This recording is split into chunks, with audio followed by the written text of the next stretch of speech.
C'est des coups de poing comme ça ici, avec des coups de coude et du bon booba comme beat en arrière. Ow!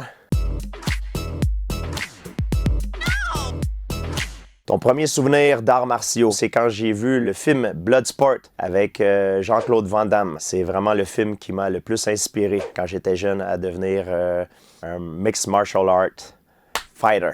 On se sent comment quand on est unanimement considéré comme le GOAT du MMA. Je me considère pas comme le GOAT du MMA. Il y a plusieurs autres athlètes qui pourraient être considérés comme le GOAT. John Jones, Demetrius Johnson, Anderson Silva, BJ Penn. Mais c'est très gentil de votre part, merci. Le combat qui a marqué ta carrière, c'est mon premier combat de championnat du monde. En fait, c'est mon deuxième combat de championnat du monde parce que j'ai perdu mon premier contre Matt Hughes. Mais le deuxième, j'ai battu Matt Hughes dans un combat revanche et je suis devenu champion du monde. Il paraît qu'en réalité, tu n'as jamais aimé combattre. C'est vrai, j'ai jamais aimé combattre. J'aime la science du combat. Par contre, le jour du combat, c'est le pire jour de ma vie. Je suis effrayé, extrêmement inconfortable, mais j'ai toujours utilisé le combat pour pouvoir me propulser où je voulais être dans la vie, même si je n'ai jamais aimé combattre. C'est une relation d'amour et de haine en même temps pour moi. Tu t'es dit quoi quand Frank Gastambide t'a proposé de jouer dans la série La Cage? Pour moi, je crois que c'est la meilleure série sur le MMA. Frank a fait un travail exceptionnel pour montrer la vraie vie, en fait, d'un jeune combattant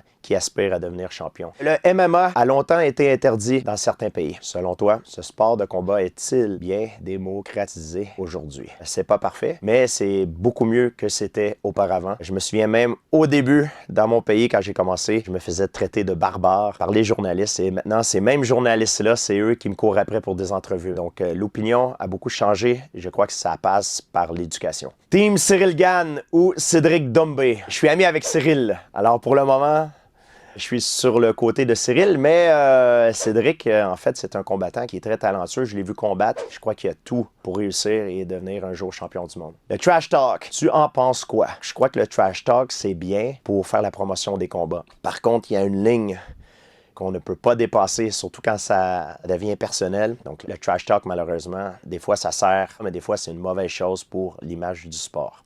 Le combattant que tu aurais adoré combattre. Si, dans un monde fantastique, je pouvais avoir une machine à retourner dans le temps, j'aurais aimé combattre Anderson Silva quand j'étais dans mon prime et que lui était dans son prime, et aussi Khabib Nurmagomedov. Ça te manque l'octogone? Absolument pas. J'aime quand même m'entraîner, je reste actif et je garde la forme, mais pour retourner compétitionner, ça ne me manque vraiment pas. Georges Saint-Pierre, c'est 26 victoires pour 2 défaites. Bientôt de retour pour une 27e victoire. Peut-être au grand écran, mais pas dans un vrai combat de MMA. Il n'y a aucune chance.